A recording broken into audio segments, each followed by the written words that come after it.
네, 코로나19 통합 뉴스룸 오후 2시 뉴스입니다. 어제 하루 국내에서는 38명의 코로나19 신규 확진자가 나왔습니다. 지역 감염이 35명, 해외 유입이 3명이었는데요. 신규 확진 사례의 수도권 집중이 지속되는 양상입니다. 자세한 소식은 잠시 후에 전해드리겠고요. 먼저 오늘 첫 소식입니다. 북한이 오늘 정오부터 남북을 잇는 모든 통신 연락 채널을 완전히 차단하겠다고 밝혔습니다. 오늘 오전부터 공동연락사무소와 군통신선 등의 통화에 모두 불응하고 있는데 우리 정부는 소통수단은 남북 간 합의에 따라 유지돼야 한다고 강조했습니다. 김경진 기자입니다. 북한이 오늘 오전 9시 남북 공동연락사무소 업무 개시 통화에 응하지 않았습니다. 동서해 군통신선 통화 시도에도 응답이 없었습니다.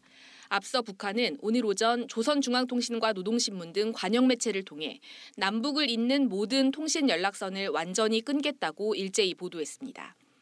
2018년 4월 개설된 남북 정상 간 한라인과 동서해 군통신선, 남북 공동연락사무소 채널은 물론이고 모든 통신선의 기초가 되는 시험 연락선까지 모든 남북 간 연락수단을 완전히 차단, 폐기한다는 겁니다. 북한이 밝힌 시점은 오늘 정오부터입니다. 조선중앙통신은 김여정 제1부부장과 김영철 부위원장이 어제 대남사업부서 사업총화회의에서 대남사업을 대적사업으로 전환해야 한다고 강조했다면서 우선 남북 간 통신 연락선 차단을 지시했다고 밝혔습니다.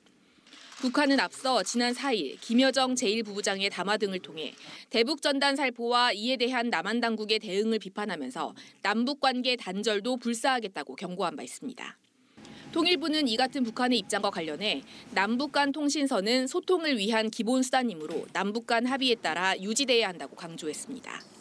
통일부 등 정부 당국은 일단 오후에 통화 시도를 해본 뒤 그 결과에 따라 적절한 대응 방안을 강구하겠다고 밝혔습니다. KBS 뉴스 김경진입니다. 서울 지역 코로나19 확진자는 어제보다 23명이 늘었는데 누적 확진자는 1,019명으로 1,000명을 넘었습니다. 특히 강서구의 한 투자회사 콜센터에서는 직원 4명이 확진 판정을 받았습니다. 오대성 기자입니다. 서울 강서구 마곡동에 있는 한 투자회사 콜센터에서 직원 4명이 코로나19 확진 판정을 받았습니다. 지난 7일 이곳에서 일하는 직원이 처음 확진 판정을 받은 뒤 사무실 직원 3명이 추가로 확진된 겁니다. 서울시는 같은 사무실 직원과 그 가족 등 모두 68명에 대한 검사를 진행 중으로 26명은 음성, 나머지는 결과를 기다리고 있다고 밝혔습니다. 첫 확진자의 감염 경로는 조사 중이며 이 콜센터가 위치한 건물 9층의 다른 사무실 직원에 대해선 자가격리 조치했습니다. 방문 판매 업체 리치웨이 판매활동원에서 시작된 구로구 중국 동포교회 쉼터 확진자는 현재까지 9명으로 집계됐습니다. 서울시는 이 쉼터와 교회 신도 등 189명에 대한 검사를 진행 중이며 현재까지 133명이 음성 판정을 받았습니다. 서울시는 확진 판정을 받은 쉼터 거주자는 무직인 상태가 많아 특별한 동선은 없다면서도 구체적인 동선 파악은 진행하고 있다고 밝혔습니다. 롯데월드 방문 후 코로나19 확진 판정을 받은 서울 원무고 학생과 관련해선 해당 학교 학생과 교직원 전원이 음성 판정을 받았습니다. 서울 중랑구청은 대상자 769명 전원에 대한 진단 검사 결과 모두 음성 판정을 받았다고 밝혔습니다. 오전 10시 기준으로 서울 지역 추가 확진자는 어제보다 23명 늘었으며 누적 확진자는 1,019명입니다.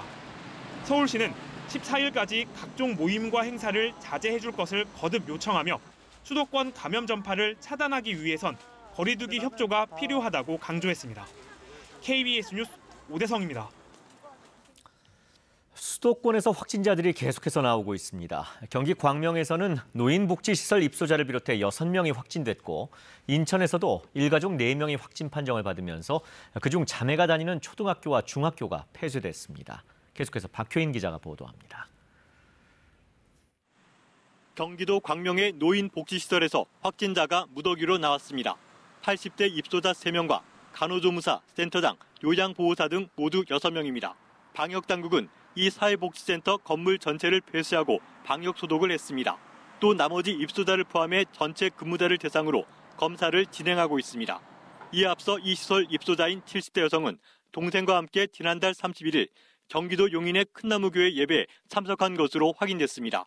인천의 한 요양원에서도 75살 남성이 확진 판정을 받아 시설이 폐쇄됐습니다. 지난달 말 이 요양원에 다녀간 40대 간호사가 확진 판정을 받아 격리 중에 감염이 확인됐습니다.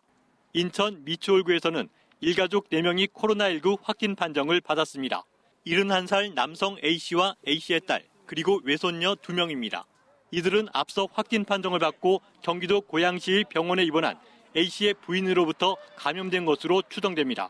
이 때문에 A씨의 외손녀 2명이 다니는 문학초등학교와 남이천 여중이 폐쇄됐고 학생들은 감염 검사를 받고 있습니다. 부천에서는 6호 아울렛 부천점의 근무자가 확진돼 오늘 휴업에 들어갔고 앞서 확진자가 나온 서울 강서구의 콜센터에 근무하는 60대 여성도 오늘 확진 판정을 받았습니다. KBS 뉴스 박효윤입니다. 네, 이처럼 수도권 집단 감염이 계속 확산되자 정부가 방역 사각지대를 없애기 위한 점검을 강화하고 있습니다. 이번 주에는 고속도로 휴게소와 인력사무소 등에 대해서 현장 점검에 나섭니다. 보도에 김지선 기자입니다. 이달 들어 발생한 코로나19 신규 확진자의 97%는 수도권에서 발생한 것으로 집계됐습니다. 신규 환자 349명 가운데 수도권에서 발생한 환자는 303명이었습니다. 최근 수도권 전파의 주요 특징은 산발적인 연쇄 감염이 다양한 장소에서 계속되고 있다는 겁니다. 따라서 연쇄적인 집단 감염의 고리를 조기에 차단하지 못할 경우 수도권의 대유행 양상도 우려되는 상황이라고 방역당국은 밝혔습니다. 방역당국은 또 연쇄 감염의 고리를 끊기 위해 수도권 주민들과 사업장 등의 자발적인 협력이 무엇보다 중요하다면서 필수적이지 않은 외출과 모임은 자제하고 방역 수칙을 지키기 힘든 소규모 모임은 취소해 줄 것을 거듭 요청했습니다. 정부는 이번 주에 고속도로 휴게소, 인력사무소, 한바식당 등에 대해 점검에 나섭니다. 방역당국은 수도권 집단 감염 확산에 따라 감염 취약시설을 계속 발굴하고 선제적으로 조치하기 위해 점검을 강화할 계획이라고 밝혔습니다. 정부는 점검 결과를 바탕으로 방역 지침, 물품 지원 등 대책을 보완할 예정입니다. 어제 각 자치단체는 종교시설, 유흥시설 등을 점검해 마스크 미착용, 거리두기 미준수 등 방역수칙 위반 사례 304건을 적발했습니다. 한편 지금까지 안심밴드를 착용한 사람은 총 111명이며 이 중 93명은 자가격리가 해제돼 현재 18명이 안심밴드를 착용하고 있습니다. 방역당국은 앞으로도 정보통신기술 등 첨단 장비 활용과 유선감시를 병행해 자가격리자 무단 이탈로 지역사회 감염이 확산되지 않도록 관리를 강화하겠다고 밝혔습니다. KBS 뉴스 김지선입니다. 네, 이제 잠시 후에 오늘도 중앙방역대책본부의 오후 브리핑이 시작되면 현장 연결해서 바로 전해드리겠습니다. 그 전에 먼저 이충원 의학전문기자와 잠시 이야기 나누겠습니다. 자, 이 기자, 어제도 38명이었던 것 같은데 오늘도 비슷한 숫자가 나왔네요. 예, 그제 뭐 한 이틀 정도는 50명을 넘어섰다가 어제는 30명대, 오늘도 30명대를 유지하고 있습니다. 오늘 38명의 확진자가 새로 추가됐는데 국내 발생이 35명입니다. 해외 유입이 3명이고요. 근데 35명 중에 33명이 수도권이니까 대부분이 수도권에서 발생한 거죠. 네.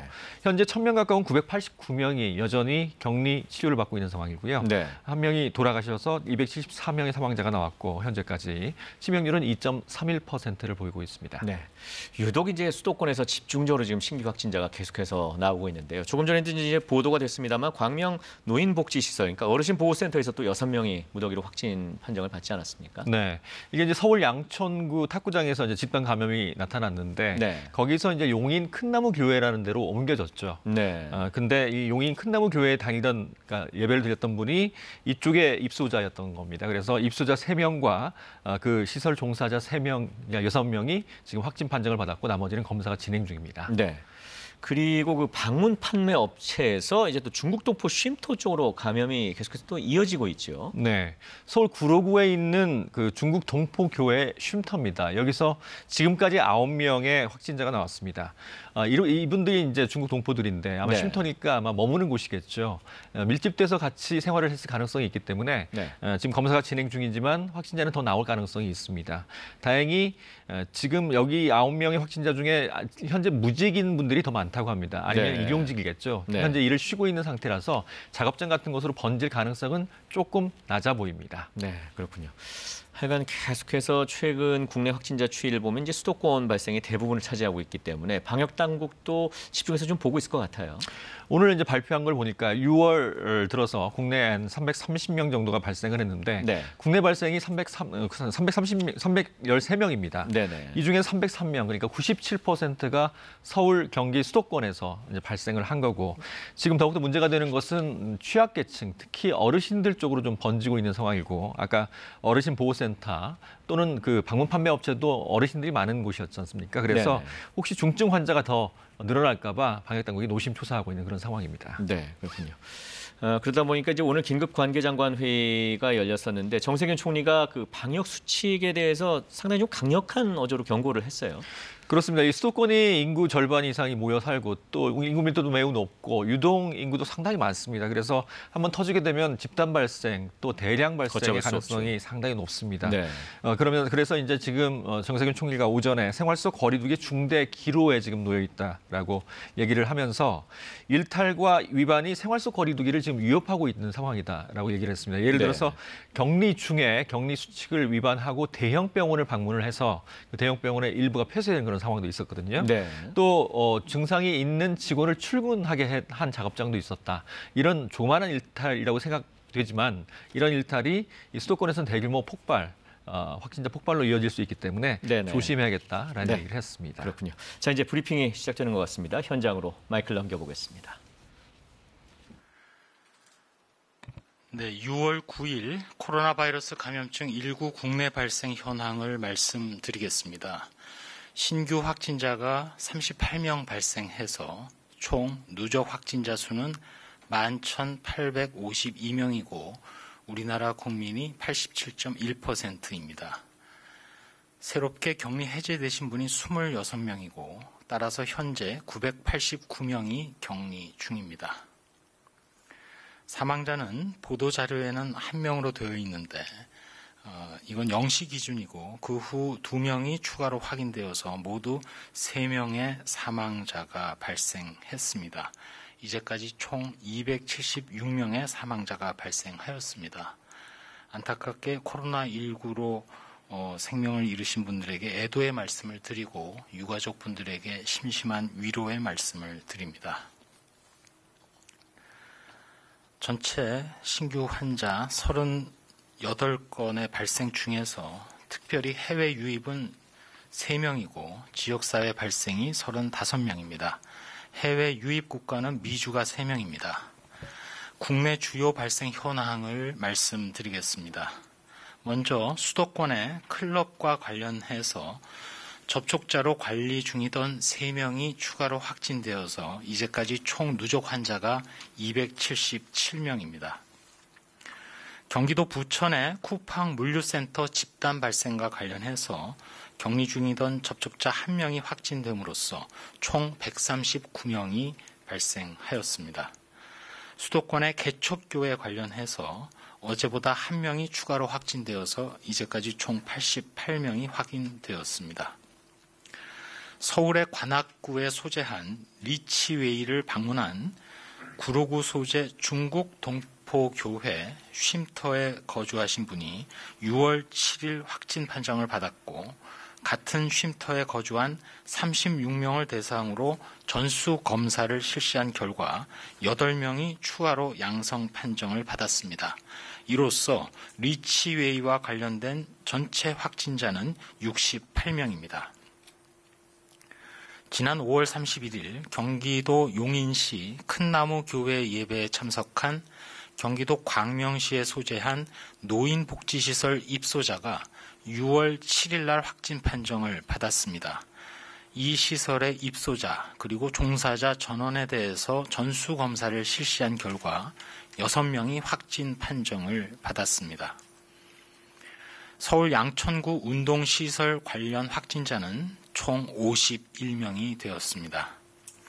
서울 중구에 소재한 KB생명보험 TM보험 대리점에서 자가격리 중이던 직원 1명이 추가되어 현재까지 총 13명의 확진자가 발생했습니다.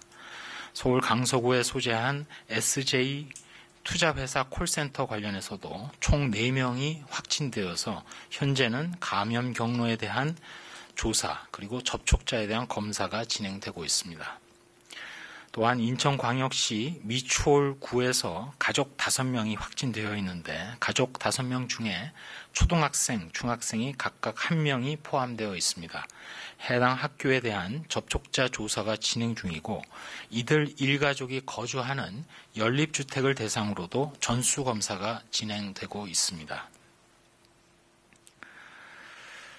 저희 중앙방역대책본부에서 인구 밀집도가 높고 또 유동인구가 많은 수도권을 중심으로 해서 현재 다양한 장소, 즉 종교 소모임이라든지 동호회라든지 방문 판매 등 코로나19 감염이 전파되고 있음을 말씀드립니다. 특히 최근에는 맨 처음 감염 경로를 파악하지 못한 상태에서 밀집되고 밀폐된 공간에서 빠른 전파가 이루어지고 있습니다. 매우 우려되는 상황입니다. 코로나19 유행은 계속 반복해서 말씀드린 대로 밀폐되고 밀집되고 밀접한 시설에서 발생 가능합니다.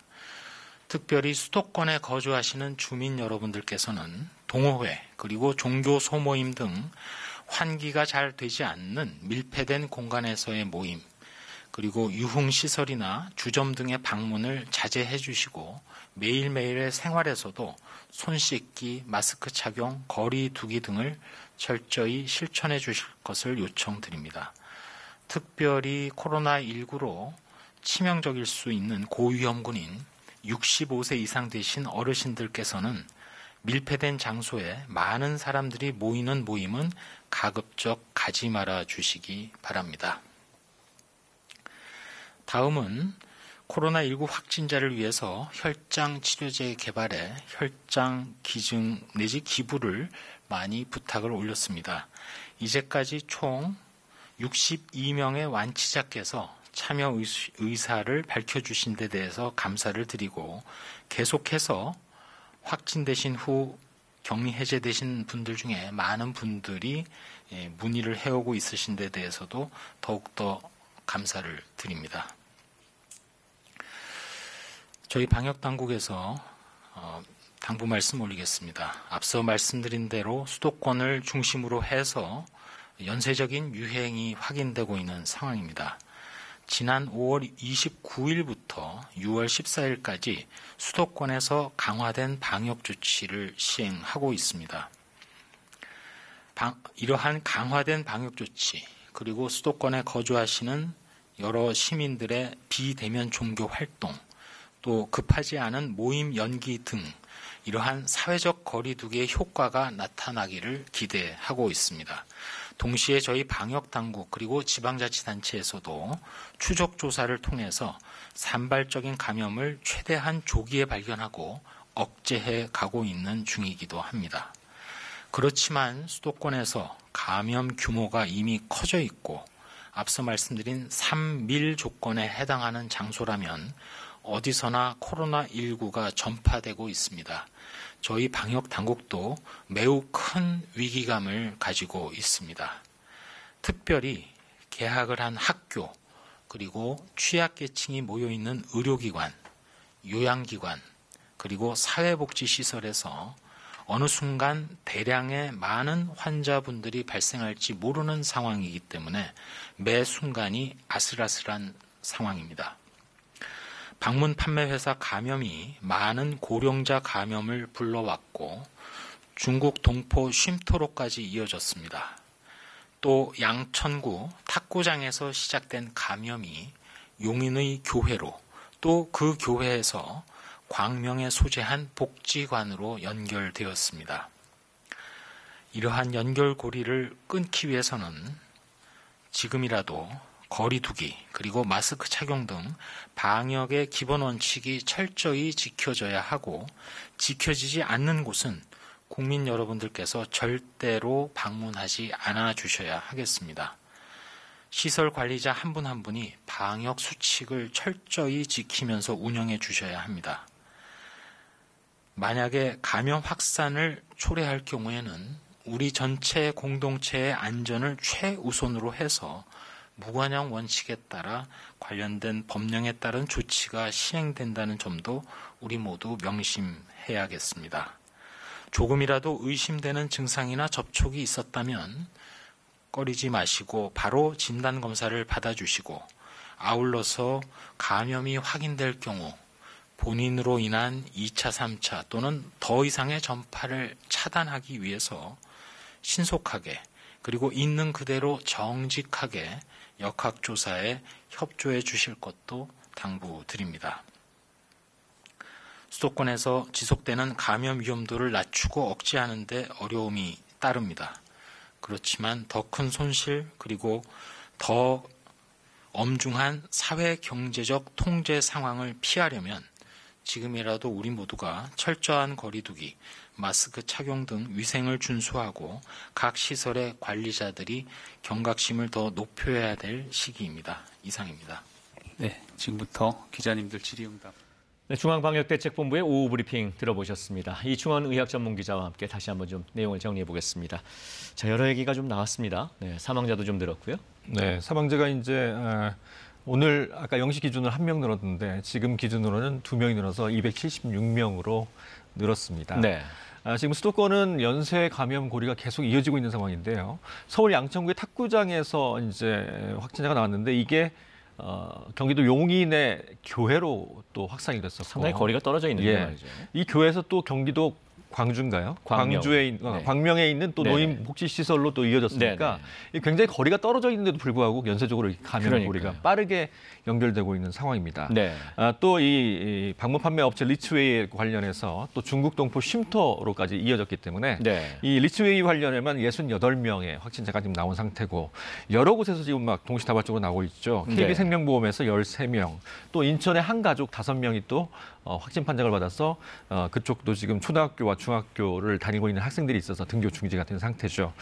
그래서 지금 굉장히 수도권은 조금 위기 상태에 있다고 지금 진단을 하고 네. 이 방역 원칙을 위반할 때는 이 공동체의 안위를 위해서 무관용 원칙으로 감염 확산에 차단하기 위해서 무관용 원칙으로 대응을 하겠다라고 얘기를 했습니다. 네. 또 가장 기본적인 거지만 혹시 접촉의 가능성이 있는 분은 신속하고 정확하게 또 정직하게 역학조사를 좀 임해줘야 이 수도권의 감염의 연결고리를 빨리 차단할 수 있다라고 이렇게 요청을 했습니다. 네, 그렇군요.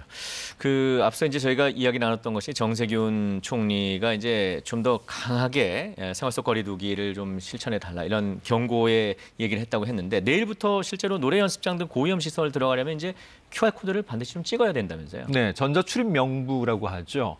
7일까지는 일단 시범적으로 운행을 해봤고 네. 내일부터는 8개 업소인데 헌팅 포차, 감성주점, 유흥주점, 콜라텍, 특히 이제 노래 연습장, 또 줌바나 스피닝 같은 이게 실내 격렬한 운동을 하는 실내 체육 시설, 네. 또 스탠딩 공연장 이런 곳에 출입을 할 때는 QR 코드를 일회용을 발부받아서 그걸 찍습니다. 찍으면 네. 이제 전자 출입 명부가 이제 만들어지는 거죠. 이걸 이제 앞으로 계속적으로 이제 시행할 예정이고 한 달 정도는 이제 계도 기간으로 활용할 예정입니다. 앞으로는 네.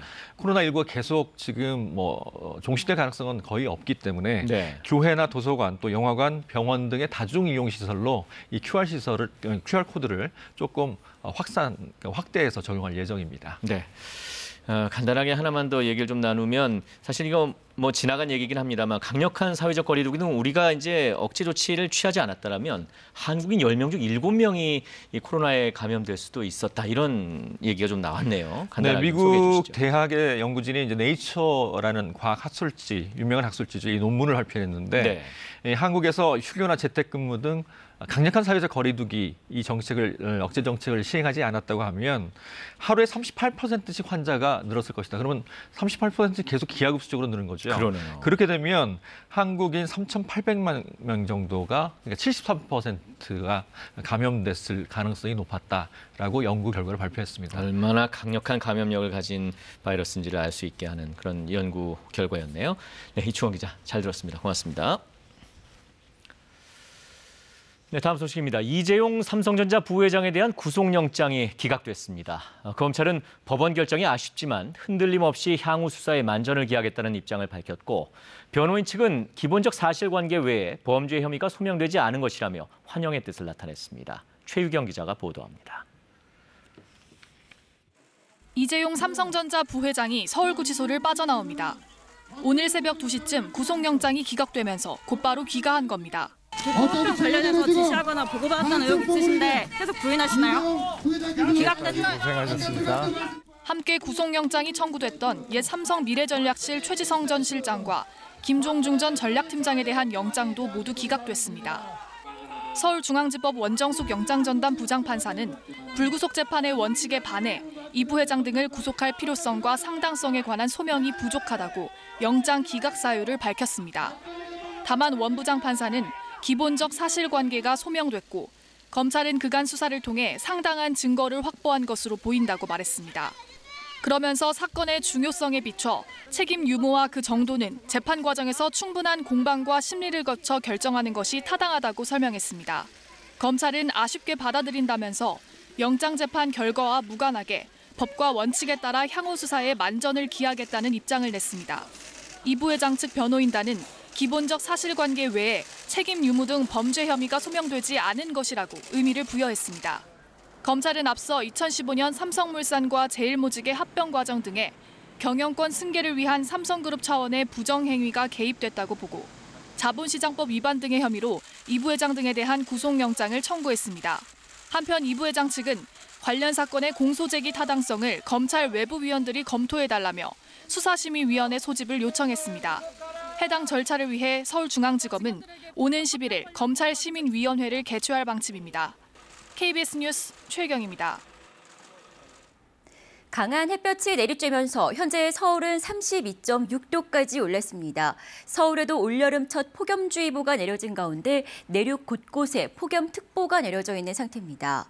오늘 서울의 낮 최고 기온이 33도, 대전과 광주는 34도, 춘천과 대구는 35도까지 오르겠고 폭염경보로 강화된 경산은 36도까지 치솟겠습니다. 내일도 한낮에는 서울이 33도까지 오르는 등 더위가 이어지겠습니다. 장마전선이 북상하면서 내일부터는 비 소식이 잦습니다. 내일 오후부터 제주와 전남 지역에 비가 내리기 시작해 모레는 남부지방에도 비가 내리겠고 주말엔 전국에 비가 내리겠습니다. 현재 전국이 맑은 하늘입니다. 오후에도 맑은 날씨가 이어지겠는데요. 자외선이 매우 강해 오존 농도도 높아지겠습니다. 낮 기온은 서울이 33도, 부산이 27도로 어제보다 1, 2도가량 높겠습니다. 바다의 물결은 제주 해상에서 2.5m로 비교적 높게 일겠습니다. 기상정보였습니다. 코로나19 통합뉴스룸 2시 뉴스 마칩니다. 고맙습니다.